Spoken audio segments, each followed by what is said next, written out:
Oke, halo teman-teman trader investor, selamat datang channel cuan-cuan saham di analisa teknikal dan bandar mulut harian.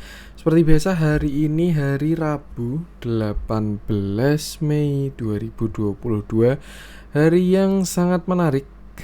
Si Goto ya, sesuai dengan view kemarin. Hari ini ISG naik 2,24%. Kali ini berbanding terbalik ya. Sebelumnya nggak terbalik sih, masih positif. Sebelumnya turun gara-gara Goto, sekarang jadi naik gara-gara Goto juga. Seperti biasa nanti kita akan menganalisa ISG dan juga beberapa saham pilihan yang oke. Sebelumnya buat teman-teman yang pengen kasih tip, support atau donasi untuk cuan-cuan saham, bisa caranya tinggal klik link sosial base di deskripsi. Nah, teman-teman bisa kasih tip, support atau donasi untuk cuan-cuan saham dan juga pesan pribadi untuk saya. Terus buat teman-teman yang ada pertanyaan ketik atau saran, silahkan sampaikan aja, bisa via DM Instagram atau komen YouTube, dan insya Allah setiap pertanyaan teman-teman pasti akan saya jawab kalau saya sudah ada waktu. Lalu juga jangan lupa support terus channel cuan-cuan saham dengan cara like, comment, share, dan subscribe. Karena support teman-teman itu gratis, tinggal klik-klik aja, tapi itu sangat berarti buat konten kreator seperti saya ini. Jangan lupa juga nyalain notifikasinya, karena ada konten setiap hari dari cuan-cuan saham, Senin sampai Jumat analisa harian, Sabtu dan Minggu konten spesial. Oke, langsung aja kita akan masuk ke transaksi tanpa berbasa-basi. Hari ini transaksinya masih oke, 17,441 triliun dengan pergerakan asing. Hari ini masih net sell dengan jumlah yang cukup besar, 281,32 miliar. Cuman itu dominan di pasar nego ya. Di pasar regulernya cuman 60,1 miliar, tapi di pasar nego ada 221,21 miliar. Cukup menarik. Kita lihat juga seluruh bursa pada rebound semua, bursa Asia maupun US, dan hari ini masih melanjutkan kenaikan dari kemarin. Rejectnya gagal, bagus. Dan kita masuk ke saham-saham yang dibeli oleh asing dulu. Ada BBNI 129,4 miliar, KLBF 113,4 miliar, Bank Mandiri 77,4 miliar, Telkom 63,5 miliar, BBCA 57,5 miliar, Pegas 52,2 miliar, Unitractor 38,6 miliar, Alfamart 37,1 miliar, Harum 29 miliar, SMGR 26,1 miliar, DMMX 25,7 miliar, Antam 15,3 miliar, Bevin 14,1 miliar, INKP 13,1 miliar, dan BBIB 12,2 miliar. Masuk ke saham-saham yang dijualin asing, ada MDK 106,9 miliar, PTBS 104,9 miliar, BBHI 94,3 miliar, Arto 88,7 miliar, BBRI 82,4 miliar, MTEK 75,8 miliar, Adaro 65,9 miliar, Indi 58,9 miliar, Inco 47,4 miliar, Mitratel 28,1 miliar, ITMG 28,1 miliar, Excel 21,5 miliar, Bukalapak 18,3 miliar, Akra 17,5 miliar, dan Indosat 16,6 miliar. Oke, langsung aja kita akan masuk ke analisa teknikalnya ISG. Dan ya, melanjutkan yang kemarin dulu, artinya ya kita sudah tidak sideways lagi. Bukan sideways ternyata ya, kemarin dikirain reject dari resisten, hari ini bisa melemah atau setidaknya bikin higher low, tapi ternyata enggak, hari ini higher high, bahkan breakout area dari konsolidasi dan closing dengan sangat ciamik di area 6793. Cakep ISG, walaupun yang narik sudah berbeda ya Big Bang pun juga narik, kayak BBNI, BBRI, dan lain sebagainya. Cuman ada yang ganteng hari ini si Goto.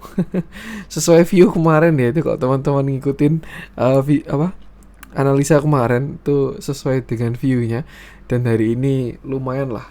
Dan harusnya Goto itu baru aja start untuk naiknya ya. Tinggal PR-nya ini adalah rebound atau reversal gitu. Kalau misalkan dia reversal butuh higher low higher high, tapi kalau rebound jaga trailing stop aja, seperti itu. Cuman so far hari ini masih cakep lah kalau menurut saya untuk si Goto itu.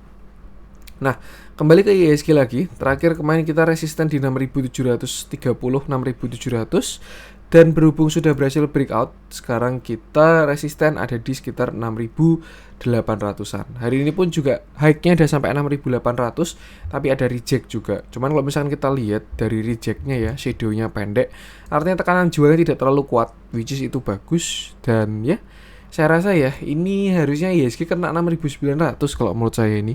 Kalau menurut saya nanti warningnya kalau kita ada kena 6.900 saja, misalkan IHSG sampai 6.900, nah itu bisa mulai sell on strength-an dulu buat yang kemarin pada spekulatif buy di sini.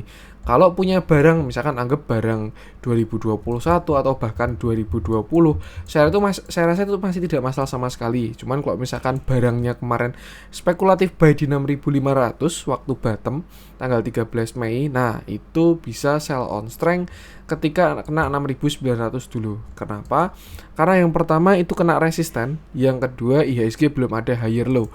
Mungkin skenario kalau memang IHSG mau reversal lagi, dia kan butuh higher low higher high di daily. Nah, mungkin dia bisa berpotensi membentuk pattern yang namanya inverted head and shoulder. Ini shoulder kiri, ini calon headnya, which is dia bakal naik sampai 6.900, lalu dia turun dulu untuk membentuk shoulder kanan. Cuman ini hanyalah view dan potensi, bisa hit bisa enggak, dan untuk hitnya gimana ya, biarkan market yang mengapresiasi seperti itu. Karena ya bisa aja dia nggak bikin shoulder kanan, ternyata bikin penan di sini. Nah, misalkan kayak gini ya. Nah, ini jadi bullish penan langsung breakout ke atas pun bisa juga nggak bikin shoulder kanan. Jadi tinggal kita lihat nanti kira-kira IHSG mau ngapain. Yang jelas satu hal yang pasti itu dulu, market belum bikin higher low. Tinggal nanti dia mau bikin higher low, kalau nggak bikin kaki kedua, itu tidak ada masalah sama sekali selama tidak lower low. Kalau di intraday IHSG sudah higher low, higher high, higher low, higher high. Cuman kalau di daily memang belum ada higher low dan higher high. Nah, artinya apa? Ya sesuaikan dengan time frame-nya. Kalau kita di time frame daily ya bakal butuh higher low dan higher high. Tapi kalau di time frame intraday sudah cakep karena sudah higher low dan juga sudah higher high. Seperti itu. Nah, untuk sekarang itu dulu. Resisten ada di 6.800 dulu deh. Kalau berhasil breakout harusnya 6.900 kena. Tuh, tinggal berhasil break langsung atau retrace dulu. Tapi kayaknya sih bakalan lebih sehat kalau kena 6.900 terus koreksi dulu sih. Tuh, tapi ya market selalu benar. Nanti tinggal kita lihat kira-kira seperti apa. Seperti itu. Cakep, saya kira bakalan sideways lama juga IHSG ini, kelihatan kemarin ada reject-nya ya. Tapi ya ternyata seperti inilah. Hari ini dia breakout, closing-nya juga bagus. So, 6.700 sudah menjadi support kita lagi. Seperti itu. Jadi misalkan besok ada retrace, bisa dilihat di sekitar 6.730 sampai 6.79 sampai 6.700. Kalau memang ada perlawanan artinya itu retest support dan siap menguat lagi. Seperti itu. Tapi kalau gagal ya bisa aja bikin kaki kedua seperti itu. Jadi PR-nya apa? PR-nya sekarang adalah menunggu IHSG keluar candle merah. Kenapa? Karena kita butuh candle merah untuk bikin higher low. Misalkan nanti di sini dia ada reject candle merah, nah itu siap-siap untuk retrace dulu. Nah, sampai mana nanti tinggal kita lihat, lalu entry lagi ketika dia membentuk higher low. Cuman untuk sekarang karena masih hijau semua, jadi saya rasa masih bakalan menguat. Cuman so far untuk resisten terdekat di 6.800, lalu di 6.900. Harusnya yang kuat sih 6.900 ya. Cuma nanti tinggal kita lihat dulu aja. So, angka-angka krusial saat ini tuh mudah diingat ya. Supportnya 6.700, resistennya 6.800, lalu 6.900. Yang krusial itu tinggal dilihat ketika kena 6.900 nanti. Dilihat dalamnya tapi agak kurang enak untuk market ini ya. Sudah mulai dead cross. Walaupun EMA 200 ya ini beda sih. Ini EMA moving average biasa ya. Yang ini EMA exponential moving average. Cuman ya ini style saya. Saya lebih suka kayak gini. Kalau trade enak pakai EMA. Kalau view besar enak pakai MA. Karena ini juga buat intraday ya. Nah, kalau kita lihat sendiri dari EMA-nya, exponential moving average 20 sama 50 itu sudah dead cross. Artinya untuk tren menengah memang sudah terkonfirmasi berbalik arah. Tuh. Nah, worst case skenario apa? Kalau memang IHSG tidak berhasil higher low higher high atau reversal, worst case skenario-nya adalah ini dia mau pullback. Nih. Dia mau pullback nanti sampai 6.900, pas kena moving average terus habis itu turun dalam lower low lagi gitu bisa juga seperti itu.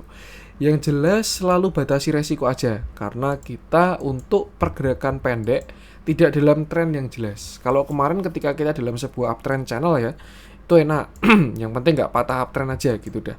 Cuman untuk sekarang kalau untuk pergerakan kecilnya kita belum membentuk tren baru lagi.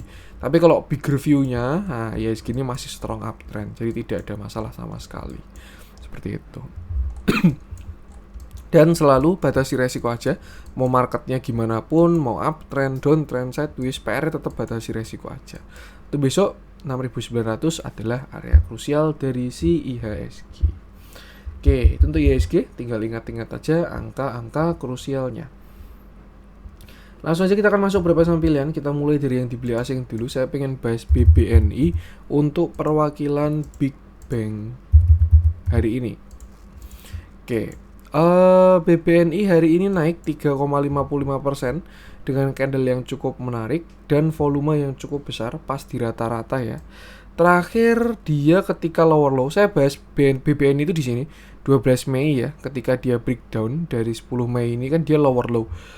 Low high, ini jadi lower high ya, low, terus ini lower high, terus ketika dia breakdown jadi lower low. Waktu itu saya bahas BBNI ada potensi ke support sekitar 8.025 sampai 7.825. Cuman di tanggal 13 Mei market rebound, BBNI rebound dan low-nya cukup sampai 8.050. Ya satu tick lah ya dari Fibonacci-nya, lalu akhirnya dia rebound sampai sekarang. Nah, sekarang tinggal kita tarik kira-kira BBNI ini mau naik sampai kapan, mau naik sampai mana. Dan kalau misalnya kita pakai Fibonacci ya, kita bisa tarik ke swing low yang ini. Dan untuk saat ini BBNI sudah kena resisten. Resistennya 8.800 sampai 8.750. Tuh, artinya apa? Bisa ada potensi untuk retrace. Kelihatan banget ya rejectnya. Sempat breakout, ada shadow sampai atas, tapi closingnya di 8.750. Kalau view-nya swing, ini belum breakout. Seperti itu. Artinya apa? Kalau misalkan besok BBNI nggak bisa lanjut breakout 8.800, ada potensi dia bisa turun dulu untuk membentuk higher low. Karena dia juga belum bikin higher low, baru rebound, naik. Nah, ini kan belum bikin higher low. Biasanya sih ya, kalau yang sudah saya lihat-lihat, kalau rejectnya dari 0,618, nanti reboundnya dari 0,382. Tuh.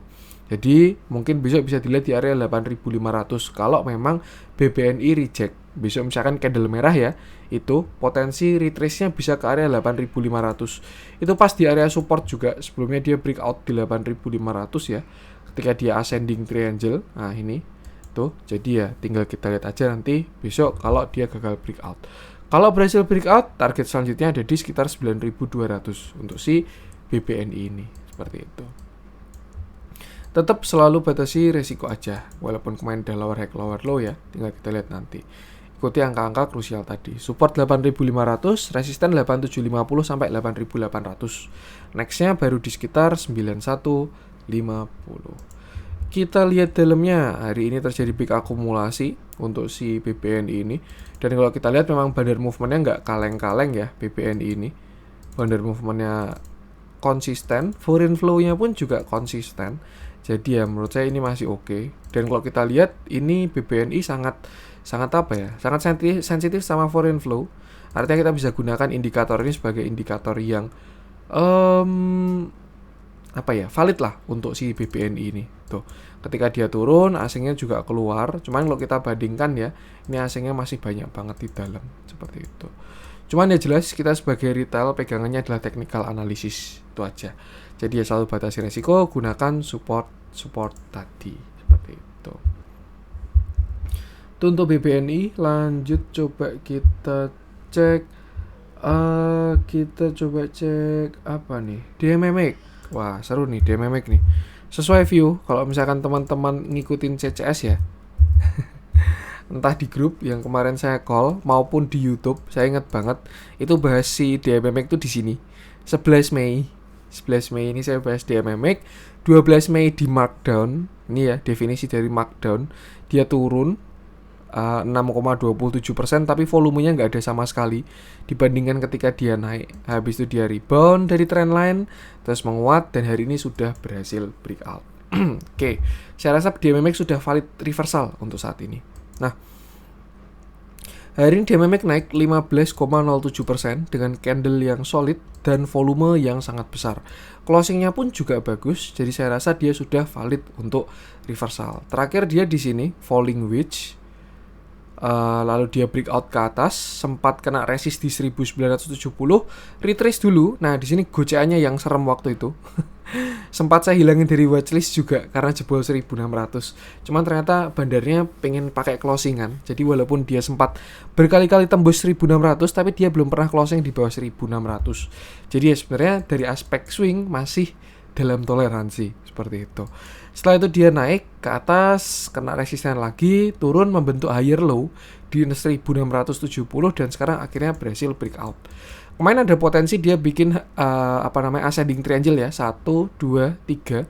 Cuman berhubung tidak 3 kali, dia 2 kali lalu breakout, so patternnya adalah cup and handle seperti itu. Dengan target ada di sini. Nah, sekitar 2400 seperti itu. Cuman kalau saya pribadi ya, untuk DMMX ini saya menargetkan cukup di 2200 sampai 2300 dulu. Tuh, itu sudah area kuat dari DMMX. Sebelumnya area demand di sana. DMMX pun reversalnya juga di sini ya. Sebelumnya di sini kan dia low, lower high, breakdown, lower low. Nah, ini bakal dia uji 2200 sampai 2300. Kalau misalkan teman-teman masih punya barang ya, ketika besok kena 2200 sampai 2300 lalu ada reject atau tidak berhasil breakout, itu bisa sell on strength dulu. Tapi kalau misalkan besok dikasih retrace, jadi jalannya turun dulu baru naik, nah itu bisa dimanfaatkan entry di area 2000 seperti itu. Tapi itu tadi, kalau misalkan besok dia langsung loncat menguat lagi, kena 2200, 2300, tidak berhasil breakout, bisa pasang trailing stop, seperti itu. So far sekarang arahnya sudah ke atas, sudah ada reversalnya ya, sudah bagus, konsolidasinya pun juga cakep, tinggal kita lihat ketika dia membentuk trend line-nya, seperti itu. Entah retest dulu, kalau enggak langsung ngacir lagi, baru retest. Tuh. Kita lihat dalamnya, hari ini terjadi big distribusi. Cuman kalau kita lihat ke belakang, akumulasinya bagus dari si DMMX ini. Dan kalau saya sih tetap lebih prefer, bukan lebih prefer ya. Kalau saya sih karena saya trader, pegangan saya tetap ke technical analysis itu yang utama. Seperti itu. Baru kalau misalkan untuk yang lain kayak misalkan bandarmologi, analisa fundamental, corporate action, terus juga apalagi saya lupa, itu hanya untuk, bukan hanya ya, cuman untuk what to buy tuh. Cuman when to buy nya kapan masuk kapan keluar tetap pakai TA. Nah kalau menurut saya sih ini 1960 1950 sampai 2000 itu udah jadi area kuat untuk si DMMX ini. Jadi ya kalau besok dikasih retrace bisa entry, tapi kalau nggak dikasih retrace ya biarkan aja dia menguat ke 2200-an baru pasang trailing stop, seperti itu. Menarik, cakep. Itu paling nanti dramanya di 2200 lah. Kena area kuat, kena moving average, nah mungkin nanti retrace dulu, seperti itu. Support 2000, resisten 2200 sampai 2300. Untuk DMMX lanjut, coba kita cek. Bevin kayaknya kemarin udah kita bahas ya, jadi nggak usah kita bahas dulu. Beberapa hari yang lalu saya ingat sudah bahas Bevin dan view-nya masih sama. Memang jatahnya rebound dulu. Kita masuk ke yang dijualin asing dulu aja. Kita coba cek beberapa masih pada ARB ya untuk bank digital, BBHI, Arto. Saya lupa udah bahas Arto atau belum. BBHI udah saya bahas ya. Arto tuh kayaknya udah juga. MTech biarkan ARB-nya kelar. Kita mungkin bahas India aja. Ini batubara juga di luar ekspektasi. Digadang-gadang, dikira-kira bakalan breakout, tapi ternyata malah hari ini pada kena take profit. Oke, hari ini Indi turun 4,43% dengan candle yang cukup solid, tapi ada reject-nya sedikit ya. Disertai dengan volume yang cukup besar. Artinya ini kalau menurut saya valid penurunannya hari ini. Nah, Indi ini memang berada di resisten sangat krusial. Ini banyak resisten ketemu ya di area 2720 sampai 2800 ini. Ada Fibonacci, ada neckline, ada downtrend, semuanya ketemu dan ternyata dia gagal breakout. Makanya retrace. Sebenarnya simpel ya teman-teman ya. Pergerakan harga itu cuma dua kok. arahnya itu naik dan turun. Dan kalau kena resisten atau support, pilihannya tuh cuma dua, breakout, breakdown, atau mantul seperti itu. Jadi kalau itulah kenapa ketika kena resisten amannya tuh pasang trailing stop, kalau nggak sell on strength setengah. Itu kalau yang biasa saya lakukan ya. Kenapa? Karena kalau misalkan dia gagal breakout pasti bakalan turun seperti itu. Jadi kalau memang suatu saham dirasa kena resisten kuat, resisten krusial, dan biasanya yang paling kuat itu adalah trendline. Trendline itu support resisten paling kuat. Yang pertama itu trendline, habis itu support resisten horizontal, baru habis itu Fibonacci, baru support resisten psikologis. Itu levelnya ya. Dan ya karena tren itu untuk berubah susah juga. Jadi ya kalau kita lihat ini Indi berada di area kuat banget ini. Fibonacci kena, neckline support resisten horizontal kena, trendline kena. Ya, yang terjadi seperti ini. Ditambah hari ini bukan harinya si batu bara. Kalau harinya batu bara, saya yakin bisa breakout ngacir ini si Indi. Tapi ya belum dikasih breakout dan akhirnya dia retrace. Untuk worst case skenario ya, Indi ini bisa turun sampai 2.500. Kenapa? Karena supportnya di sana. 2.500, 2.480 itu support untuk si Indi.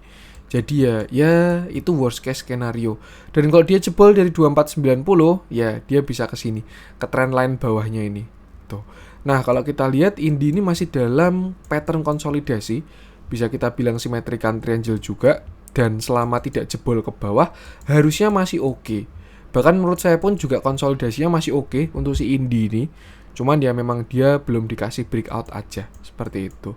So, kalau misalkan punya barang agak atas ya, bisa atur porsi. Untuk bigger view tidak jelek. Cuman bisa adjust posisi dulu aja. Karena takutnya ya market selalu benar ya. Siapa tahu nanti ternyata di breakdown bawah, simetrikan triangle-nya ke bawah kayak BBYB. Dulu saya kira juga BBYB itu breakout ke atas, tapi ternyata dia breakdown ke bawah. Ya mau gimana lagi, marketnya bilang kayak gitu ya harus stop loss. Tuh, jadi ya itu pentingnya mengatur porsi. Untuk sekarang support 2.500 sampai 2.460. Tuh. Mungkin ya dia bakal ke situ dulu, kena trendline bawah baru breakout. Semoga aja sih view-nya kayak gitu. 45 ya, itulah. Kalau dan Indi bakalan bagus kalau dia berhasil break 2.800 seperti itu. Kalau breakout bakal cakep. Tapi ya untuk sekarang dilihat dari candle-nya arahnya ke bawah dulu. Sampai kapan, Mas? Sampai ada pantulan. Kalau sudah ada candle hijau di support, nah biasanya sudah arahnya balik ke atas lagi. Seperti itu. So, batasi resiko aja. Kita lihat dalamnya hari ini terjadi big distribusi, big. Sellernya cuma 11, bayarnya 57, yang beli juga lucu-lucu. So, ya, tapi tetap ikut ke TA aja. Kalau menurut saya selama dia tidak jebol 2460 harusnya masih oke untuk si Indi ini. Tapi ya jangan menunggu jebol dulu ya kalau average-nya atas. Misalkan teman-teman punya average di sini 1480. Ya udah tinggal trailing stop di 248 di bawah 2460. Kenapa? Karena kita tidak punya resiko sama sekali ketika floating profit itu. Tapi kalau misalkan teman-teman punya average 2860 misalkan gitu ya. 2860 average-nya. Terus gara-gara saya ngomong, wah ini kata CCS kalau nggak jebol 2460 nggak apa-apa kok. Yaudahlah saya hold sampai 2460. Ternyata 2460-nya jebol. Wah floating loss-nya sudah semakin besar dan semakin tidak mau untuk CL. Itu biasanya awal dari kesangkutan tuh di situ. Jadi kalau menurut saya ya, yang pertama kalau mau trade itu punya plan dulu. Kedua kalau plannya gagal, minimal banget itu kurangi porsi gitu. Kalau misalkan masih pengen ngeyel ya kalau mau disiplin sih plan gagal, cut loss semua gitu. Tapi kalau misalkan mau agak ngeyel, minimal kurangi porsi dulu aja. Siapa tahu bisa cover di bawah, terus false breakdown seperti itu. Tapi yang penting adalah punya plan dan atur posisi. Untuk support sekarang ini 2500 sampai 2460. Bisa kalau ada pantulan bakalan cakep. Kalau mau entry bisa cicil-cicil di 2460 sampai ketika dia kena trend line. Mungkin teman-teman bisa tarik garis sendiri ya, nih. Di chart masing-masing kira-kira kena garisnya di mana. Tapi kalau menurut saya ya area bagusnya 2500 sampai 2400 sih. Tapi kalau mau aman tunggu pantulan dulu biar tidak spec buy. Nih ya, dalamnya juga ya masih bertengger di atas moving average which is itu bagus. Tinggal kita lihat pantulan di bawahnya. Itu untuk Indi sama batasi resiko aja. Lanjut coba kita cek Indosat. Nah, ini menarik nih. Indosat koreksinya lumayan setelah kemarin ngacir kuat. Ternyata sudah turun dalam ya Indosat ya. Kemarin di sini naik. Wah, tapi yang kayak gini menarik teman-teman. Serius. Yang kayak gini ini menarik. Serius. Kenapa saya bilang menarik? Ya ketika dia naik, volumenya segaban-gaban gini ya. Volume besar. Dia gagal konsol di sini. Ini kalau menurut saya pun juga mau bikin continuation waktu itu. Ada bullish penan ya. Ya segitiga itu kan 50-50. Kalau break ke atas tuh lanjut, kalau jebol ke bawah ya reversal. Ternyata dia breakdown ke bawah dan akhirnya koreksi sampai sekarang. Tapi bagusnya apa? Bagusnya dia koreksinya itu mini-mini volumenya. Mini itu dibandingkan dengan volume besarnya, tuh ya. Ketika tarikan besar, ketika turun kecil-kecil, yang kayak gini bagus biasanya. Nah, kalau kita lihat juga Indosat sudah ada pantulan dari 5.500 dan saya rasa ya kalau kita mau berprasangka baik ini mungkin mau bikin kaki kedua tuh. Jadi kalau mau reversal kan butuh higher low higher high atau kalau nggak bikin kaki kedua yang sama panjang. Jadi ya ada potensi dia rebound dari 5.500 mungkin ya. Jadinya kayak gini nanti dia bikin double bottom di support nih, bottom 1. Nah ini calon dia mau bikin bottom 2 seperti ini. Artinya apa? Artinya kalau besok Indosat di 5.500 bisa dipantau dulu. Tuh, kenapa pantau dulu? Karena arahnya masih ke bawah. Tuh. Tapi kalau mau aman ya tunggu dia ada pantulan, ada yang beli di sana baru entry. Jangan ada. Kenapa? Karena ya bisa juga dia breakdown 5.500. Tuh, cuman yang jelas 5.500 sampai area 5.400 adalah support dari si Indosat ini. Seperti itu. Kalau menurut saya ya, di pergerakan ini saya rasa belum selesai. Ini ya, karena baru tarikan doang, buangannya belum kelihatan. Jadi ya itu. Atau kalau enggak ya worst case scenario dia nutup gap, tapi ya belum ketutup semua juga gapnya. Jadi saya rasa masih bisa lah ini Indosat ini. PR-nya adalah nggak boleh breakdown sini 5.000 aja. Tuh. Kenapa? Karena kalau dia sampai breakdown 5.000 ya dia kan lower low. Misalkan ini anggap swing high ya, low, lower high. Nah kalau dia breakdown 5.000 dia bakalan lower low. Jadi selama nggak jebol 5.000, Indosat itu view-nya tidak jelek. Tinggal bisa dimanfaatkan buat entry kalau mau entry. Nah untuk support sekarang 5.500 besok bisa dipantau sih. Kalau menurut saya bakal menarik kalau dia rebound di 5.500. Tapi kalau jebol ya next supportnya di sini sekitar 5.200 sampai 5150 seperti itu. Batasi resiko aja. Resisten di 5850 sampai 6000. Tuh. Yang bentukan kayak gini kayaknya mau kaki kedua sih harusnya. Tuh, tinggal sesuaikan aja entry-nya. Kita lihat dalamnya hari ini big distribusi. Ya. Cuman ya itu ikutin TA-nya aja karena kita entry exit pakai TA. Seperti itu. 5.500 kalau tidak jebol harusnya cakep Indosat. Tapi kalau jebol ya disiplin. Itu untuk Indosat. Lanjut coba kita cek. Kita masuk ke yang merah-merah. Apa nih? MTech mungkin ya. MTech kita bahas deh. Ini masih ARB walaupun teman-temannya udah pada rebound ya. Goto rebound, Bukalapak rebound. Nah, kita lihat apakah si MTech ada potensi rebound. Main menarik. Oke, wah ini menarik ternyata ya. Hari ini MTech turun lagi 6,97% ARB dengan volume yang besar. Cuman kalau kita lihat ya, ini dia ada dojinya. Jadi nggak langsung ARB ya, cuman ada yang ambil barang, terus dia closingnya masih ARB seperti itu. Biasanya ya yang kayak gini pertanda. Cuman memang belum aman. Tuh takutnya masih kegeprek ARB ya. Tapi kalau menurut saya ini sudah pertanda dari rebound yang bentuknya kayak gini. Kena area support itu di trend line, lalu dia ada doji. Nah itu biasanya sih bakalan menarik seperti itu. Cuman memang kalau mau aman tunggu dia bikin body candle dulu aja.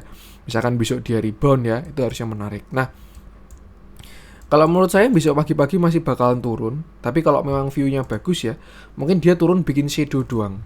Tuh Misalkan dia turun bikin shadow sampai 1860, habis itu ditarik ke atas. Nanti closingnya hammer di atas trend line. Itu bakalan cakep banget karena perjalanan bakal jauh ke atas. Tapi kalau ternyata besok dia masih ARB dan closing di bawahnya, itu berhati-hati karena bisa lebih dalam lagi. Itulah pentingnya dari konfirmasi atau tidak spekulatif buy ya. Karena ya susahnya market kita kan ada ARB nih. Susah kalau mau keluar seperti itu. Kalau dari view lain sih MTech ini bentuknya kayak Bitcoin ya, mau double top. Wah, ini juga serem ini sebenarnya untuk bigger view-nya si MTech. Kenapa? Karena dia ada potensi bearish divergence di weekly. Nih ya, harga ke atas, indikatornya ke bawah. Jadi ya bisa kurang enak juga untuk si MTech. Cuman kalau mau reversal dengan view tadi ya, dia harus jebol sini dulu 1500. Tuh, cuman kalau saya rasa ya semua bisa terjadi sih. Tapi kalau sampai jebol 1500, wah kuat banget ini berarti koreksinya MTech seperti itu. Untuk amannya ya, kalau style saya sih biasanya tunggu ada pantulan dulu. Kalau udah doji-doji gini ya dipantau dulu. Kalau misalkan besok bikin hammer, engulfing, harami atau candle hijau bagus, itu baru bakalan menarik. Yang jelas untuk sekarang dia sudah berada di trend line dan kita tunggu candle hijaunya dulu untuk lebih aman. Tapi kalau teman-teman suka spekulatif buy, silakan juga style kembali ke masing-masing. Untuk support ada di 1830 sampai 1880. Sedangkan resisten terdekat ada di area 2100 sampai 2000. Seperti itu. Batasi resiko aja. Ini tunggu pantulan dulu. Untuk MTech lanjut coba kita cek apa ya? Kita coba cek yang hijau-hijau deh. Wah, Goto kalau dibahas lagi nanti bahas Goto terus ya. Kita Goto pakai view kemarin aja deh, biar nggak kita bahas terus. Buat teman-teman yang kepo, pengen tahu analisanya Goto, bisa cek view kemarin aja. Nah, ini saya bahas satu yang menarik juga kalau menurut saya, Unilever. Ini menarik kalau menurut saya ini. Hari ini ya, closingnya pun juga bagus. 5030. Fraksi baru ini 5030. Error ya Unilever trading view-nya harusnya 5025. Oke, hari ini Unilever naik 4,96% dengan candle yang cukup bagus dan volume yang besar dan membesar. Ini indikasi yang cakep. Terakhir kita kita mundur dulu. Nah, terakhir ini kan Unilever bottom di sekitar sini 3300. Dia reversal dengan pattern double bottom 1, bottom 2. Habis itu dia bikin continuation ascending triangle. Targetnya sih sebenarnya 4400 doang. Cuman kemarin dikasih bonus sampai 4900. Nah, di 4900 itu dia sempat konsol. Kalau teman-teman ngikutin ya, 4900 ini kemarin dia konsol dengan potensi membuat pattern penan, which is itu continuation karena hari ini breakout ke atas seperti itu. Saya kira dia bakal retrace bisa sampai ke sekitar 4300 4400-an. Cuman ya lagi-lagi market selalu benar, dia cukup retrace sampai 4570 doang. Dan hari ini dia berhasil breakout. Potensi dari chart pattern ini untuk si penan ini ya, karena ini continuation, Unilever ini bisa ke sini. Di area 5800. Tuh. Dan itu pas di resisten. Nah, ini ya. Cuman ingat ini adalah potensi, jangan sampai besok langsung HK 100% porsi, full margin, gara-gara kata CCS ke 5800 ya, habis itu didiemin, jangan juga. Kalau misalkan mau dieksekusi, tetap harus punya plan, dan ikuti plannya, entry di mana, exit di mana. Jangan sampai nyangkut baru cari plan, seperti itu. Nah, untuk sekarang sendiri, Unilever ini 4.900 sudah menjadi support harusnya ya. 5.000 sampai 4.900 adalah support. Dan view ini bakalan gagal kalau dia jebol 4.800 seperti itu. Karena dia bakalan lower low seperti itu. Nah, kalau view ini berhasil, besok target selanjutnya ada di sekitar 5.200 dulu. Nah, nextnya baru 5.400. Baru setelah itu nutup gap di sini 5.600. Dan 5.800 pas ke target penannya seperti itu. Jangan greedy, sesuaikan aja dengan view masing-masing karena ya dia juga naiknya udah lumayan, tapi so far dilihat masih bagus. Yang penting itu saya pesan kalau memang mau mengeksekusi plan harus punya plan. Kalau mau mengeksekusi trade ya harus punya plan. Entry di mana, exit nggak bagus di mana atau stop loss, exit bagus di mana atau take profit. Karena kalau punya itu entry dimanapun nggak masalah.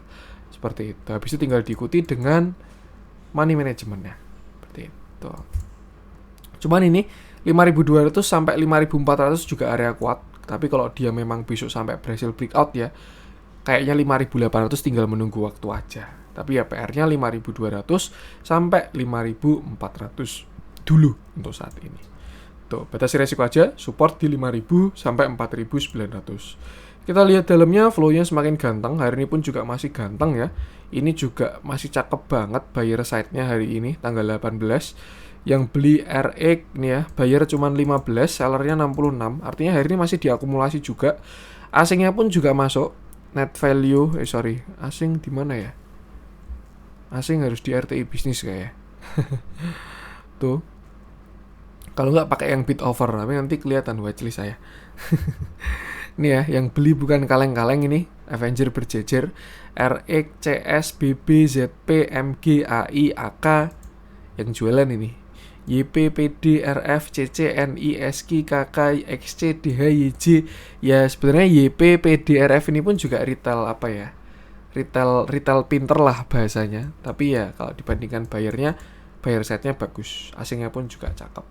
Yang jelas trade your plan aja. Ini kalau menurut saya kalau penannya bisa berhasil ya 5.800 harusnya bakal menarik seperti itu. Oke, ingat selalu batasi resiko. Dan itu untuk konten hari ini, semoga bermanfaat. Mohon maaf juga kalau ada kurangnya dari saya. Jangan lupa support terus channel Cuan Saham dengan cara like, comment, share, dan subscribe. Karena support teman-teman itu gratis, tinggal klik aja. Tapi itu sangat berarti buat konten kreator seperti saya ini. Sekian dari saya, salam cuan.